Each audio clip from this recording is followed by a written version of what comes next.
Second law of chemical combination की बात करते हैं जो यहाँ पर लॉ ऑफ डेफिनेट या फिक्स्ड प्रोपोर्शन भी इसको कहते हैं। अब यहाँ पर जैसे नाम हमने लिखा हुआ है जी डेफिनेट या फिर फिक्स्ड, इसमें हमें कोई चीज समझ आ रही है कि कोई चीज यहाँ पर होगी जो फिक्स्ड होगी, जिसको हम क्या कहते हैं कि जी दो एलिमेंट्स आपस में कंबाइन हो रहे हैं तो वो एक फिक्स्ड रेशो के साथ कंबाइन होंगे, उसको हम कहते हैं कि जी लॉ ऑफ डेफिनेट प्रोपोर्शन। अब ये किसने दिया था जी, ये जे एल प्राउस ने दिया था, ठीक है, और इसी के नाम से इसको जाना जाता है। और इसने कब दिया था जी, इसने 1799 में इस लॉ को दिया था। और इस लॉ में क्या था जी, chemical compounds contain the same elements in same proportion. यानी कि मतलब क्या है कि कोई भी केमिकल कंपाउंड आपके पास हो तो उसमें हमेशा सेम एलिमेंट होंगे। यानी कि अगर जैसे वाटर की एग्जांपल हम ले लें, ठीक है, तो हम कहते हैं कि H2O हमने यहाँ पर बना दिया। अब इसमें क्या है कि जी हमें हाइड्रोजन भी नजर आ रहा है और ऑक्सीजन भी नजर आ रहा है, तो पानी हम जहां से भी लेंगे उसमें क्या होगा जी, हाइड्रोजन होगा और ऑक्सीजन होगा। तो ये हो गया जी सेम एलिमेंट रहेंगे, यानी कि हमेशा हाइड्रोजन और ऑक्सीजन ही वाटर के अंदर हमें मिलेंगे। और सेम प्रोपोर्शन से क्या मुराद है जी, प्रोपोर्शन हम दो तरह से लेते हैं। एक तो जी है हमारे पास नंबर ऑफ एटम्स के हिसाब से, तो हम यहाँ पर लिख देते हैं नंबर ऑफ एटम्स, एक हम ये देखेंगे। और दूसरी हम प्रोपोर्शन ले लेते हैं, चलें इसको हम नंबर 1 कह देते हैं। और दूसरी जो प्रोपोर्शन हम देखेंगे या निस्बत की हम बात करेंगे, रेशो की बात करेंगे, वो होता है जी मैस के हवाले से। तो हम इसको कह देते हैं कि मैस नंबर के हवाले से हम यहाँ पर एक साइड पे कर लेते हैं, ठीक है। तो अब हम वाटर का ही केस चलें, इसको ब्रीफ में स्टडी कर लेते हैं। नंबर के लिए मैंने NO यहाँ पर लिखा है, इसी तरह से NO यहाँ पर लिखा है, नंबर की एब्रिविएशन हम लोगों ने शॉर्ट फॉर्म लिख दी है। अच्छा, H2O में हम ऐसा करते हैं कि यहाँ पर इसको जब बनाते हैं H और H, यहाँ पर हमें क्या नजर आ रहा है जी, दो हाइड्रोजन यहाँ पर नजर आ रहे हैं, ठीक है। तो इनके दरमियान नंबर ऑफ एटम्स कितने हो जाएंगे, हम कहते हैं कि दो हाइड्रोजन है हमारे पास एटम, ठीक है, और एक ऑक्सीजन का एटम है। तो इसके दरमियान जो रेशो बनेगी उसको हम कहते हैं जी ये 2:1 की रेशो बन गई। यानी कि पानी जहां भी आपको मिलेगा तो उसमें वाटर की अंदर हम जब हाइड्रोजन और ऑक्सीजन की रेशो देखेंगे तो वो क्या होगी जी, 2:1 होगी। तो ये है नंबर ऑफ एटम्स के हिसाब से। यानी कि एटम्स जो होंगे वो इसमें सेम है, हाइड्रोजन और ऑक्सीजन ही रहेगा, कभी कार्बन नहीं एंटर हो जाएगा या क्लोरीन नहीं आपको साथ में नजर आएगा। चले अब मैथ्स के हवाले से अगर हम देखते हैं तो क्या हमें नजर आता है जी, मैस ऑफ हाइड्रोजन, क्योंकि यहाँ पर हमारे पास क्या है H2O के अंदर हाइड्रोजन भी है और ऑक्सीजन भी है। तो चले हम पहले मैस ऑफ हाइड्रोजन लिख लेते हैं। और हाइड्रोजन जैसे कि आपको यहाँ पर नजर आ रहा है दो है, तो हम क्या लेंगे जी, यहाँ पर इसका मैस एक जो होता है वो 1 ग्राम होता है। जब हम ग्राम में मेजर कर रहे होते हैं इसके मैस को तो 1 ग्राम ले लेते हैं। लेकिन जबकि आपके पास इसकी क्वांटिटी कितनी है, दो है, तो हमको क्या हमें यहाँ पर 2 से इसको मल्टीप्लाई करना पड़ेगा और यहाँ पर हमारे पास क्या आ जाएगा जी, 2 ग्राम आ जाएगा, ठीक है। इसी तरह से अब हम क्या करते हैं जी, मैस ले लेते हैं ऑक्सीजन का, मैस ऑफ ऑक्सीजन। तो ऑक्सीजन आपके पास कितनी है जी, एक ही है, तो वहां पर इसका हम जो लेते हैं ग्राम में मैस वो होता है जी 16, ठीक है। तो अब हम क्या करते हैं कि जी H2O जब हमने यूं करके लिखा, तो अब हम ऐसा करते हैं कि इनकी मैस की रेशो को देख लेते हैं क्या वो फिक्स रहती है या नहीं।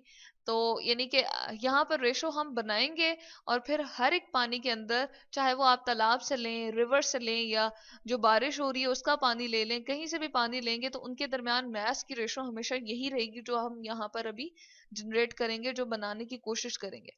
तो यहाँ पर 2 ग्राम हाइड्रोजन का आ गया और ऑक्सीजन का कितना है जी 16 ग्राम। तो हम क्या कहते हैं इसको, हम सिंप्लीफाई कर लेते हैं, चले 2 के टेबल से, तो 2 1 2 हो जाएगा और 2 8 16। तो यहाँ से इसकी सिंपलेस्ट जो रेशो निकल आई है, हमेशा वाटर की जो मैस रेशो रहेगी या मैस नंबर की रेशो, चले हम यहाँ पर लिख देते हैं, या प्रोपोर्शन हम देखेंगे, निस्बत हम देखेंगे, तो वो हमेशा वाटर के अंदर यही होगी।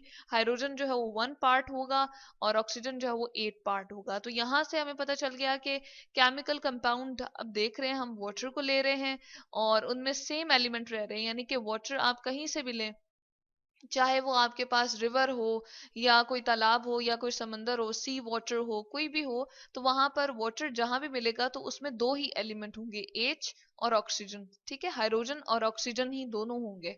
और इनके दरमियान जो रेशो बन रही होगी वो क्या होगी, 2:1 होगी, ठीक है।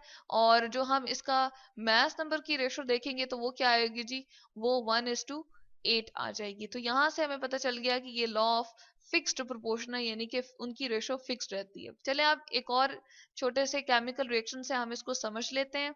वो क्या है जी, यहाँ पर हम लेड ले लेते हैं, ठीक है। लेड के लिए मैं यहाँ पर सिंबल, केमिकल उसका सिंबल लिख रही हूँ PB, ठीक है। लेड को हम इससे लिखते हैं, जिसको उर्दू में सीसा भी कहते हैं। और इसको जी हम कंबाइन कर रहे हैं किसके साथ, सल्फर के साथ, ठीक है। और सल्फर के साथ हमने यहाँ पर लिख दिया, ये दोनों चीजें हमारे पास क्या है, सॉलिड फॉर्म में, ये भी और ये भी सॉलिड फॉर्म में। इन दोनों को हम क्या करते हैं जी, जब केमिकल इनका रिएक्शन करवाने की कोशिश करते हैं तो हमें हीट देनी पड़ती है। और हीट के लिए मैंने साइन क्या लिख दिया जी, डेल्टा का साइन। ये जो ट्राइंगल से आपको नजर आ रही केमिस्ट्री के अंदर, इसको डेल्टा कहते हैं। और हीट अगर किसी भी केमिकल रिएक्शन को देनी हो तो एरो के नीचे लिख दिया जाता है, या अमूमन एरो के ऊपर भी लिख सकते हैं। तो हम इन दोनों को जब हीट करते हैं तो हमारे पास क्या बनेगा जी, लेड सल्फाइड बनेगा, ठीक है। तो यहाँ पर हम लिख देते हैं लेड, और केमिकल जो हमारे पास बन गया वो सल्फाइड इस तरह से बन गया। और ये भी हमारे पास क्या होता है, सॉलिड फॉर्म में होता है। अच्छा, अब जैसे ये बनेगा तो हमने शुरू में इसकी क्वांटिटी लेड की जो ली थी वो जी ली थी हमने 10 ग्राम, ठीक है। इसको वे कर लिया था। और एक्सेस ऑफ सल्फर ले लिया था, बहुत ज्यादा हमने सल्फर ले लिया, ठीक है। अब क्या हुआ जी, 10 ग्राम इसके सल्फर के साथ इसकी एक फिक्स्ड अमाउंट के साथ रिएक्ट करेगा, और फिक्स्ड इनकी एक रेशो बनेगी। और जो हमारे पास मास यहाँ पर जनरेट हुआ था, जो बन गया था, वो था जी 11.56 ग्राम, ठीक है।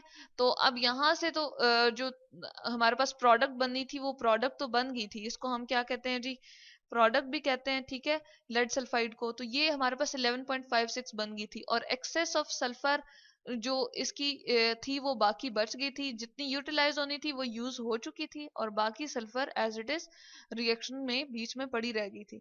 और इसमें से जब एनालाइज किया, जब इन्होंने क्या किया जी, साइंटिस्ट ने इसको देखा कि हाँ क्या हुआ, इसमें कितनी सल्फर जो है वो यूज हुई है, तो वो थी जी 1.56। जब उन्होंने वे करके उसके अमाउंट को निकाला तो उनको पता चला कि 1.56 सल्फर जो है वो सिर्फ और सिर्फ इस्तेमाल हो रही है, और वो बाकी sulphur as it is excess amount में वहां पर रिएक्शन में मौजूद रहेगी। यानी कि प्रोडक्ट के अलावा एक्सेस ऑफ सल्फर साइड पे बीकर में अगर हम इस केमिकल रिएक्शन को करवा रहे हैं तो वो क्या करेगी जी, नीचे अलहदा से वो साइड पे सेपरेट हो जाएगी, ठीक है। तो यहां से क्या पता चला कि 10 ग्राम हमेशा कंबाइन करेगा कितने सल्फर के साथ, 1.56 के साथ, और क्या देगा जी, 11.56 ग्राम हमें लेड सल्फाइड देगा।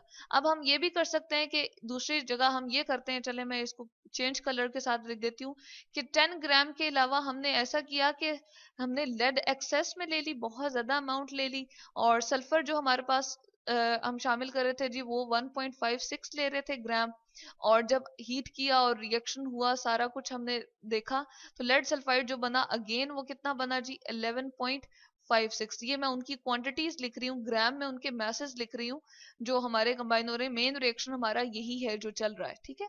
अब excess of sulphur, sorry, excess of lead जब हमने लिया तो एनालाइज किया अगेन, साइंटिस्ट ने इसको देखा कि कितनी अमाउंट इसकी लेड की यूज हुई है, तो वो क्या थी जी, 10 ग्राम थी। यानी कि 10 ग्राम हमेशा कितने के साथ कंबाइन होगी, 1.56 ग्राम ऑफ सल्फर के साथ, और क्या बना देगी, 11.56 ग्राम लेड सल्फाइड बनाएगी। तो यहाँ पर हमें क्या पता चला, इनकी फिक्स्ड जो मास की रेशो है वो क्या हो रही है, हमेशा यही रहेगी। जब भी लेड सल्फाइड बनेगा तो उसमें क्या होगा, 10 टाइम्स आपके पास क्या चीज होती है जी, लेड कंबाइन हो रहा होता है कितने के साथ, 1.56 टाइम्स सल्फर के साथ।